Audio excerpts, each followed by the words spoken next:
What is up, everybody, and welcome back to the TheProtoArt. I wanted to give you a very quick breakdown of how this composite was created. I'll also try to link the model that I used in this example, just some really dope work, so be sure to follow her.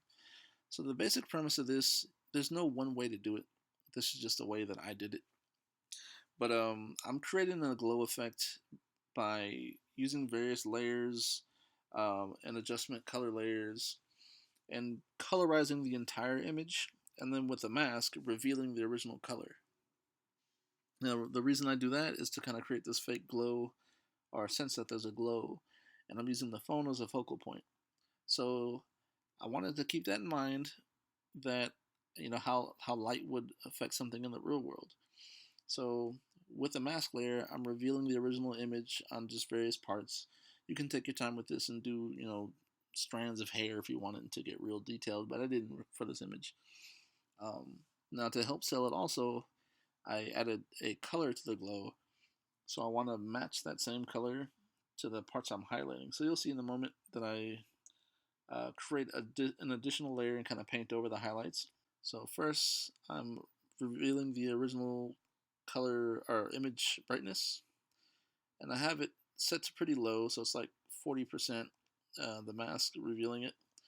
And I'll go back over this with a regular old layer, see me created layer there, and I'll paint over the highlights. So I sampled the color and I'm painting over the highlights. Here we go. It's in the soft blending mode currently.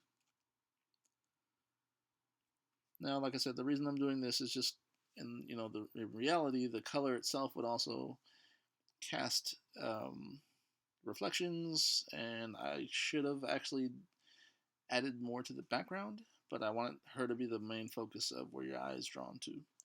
Now, to help sell this, I'm also adding this Gaussian blur, because the light wouldn't just be a very hard image on it, it would kind of be the softer, more pleasing to the eye effect. So that's why I added a blur layer, or blur effect to the colored layer to help blend the image in a little better.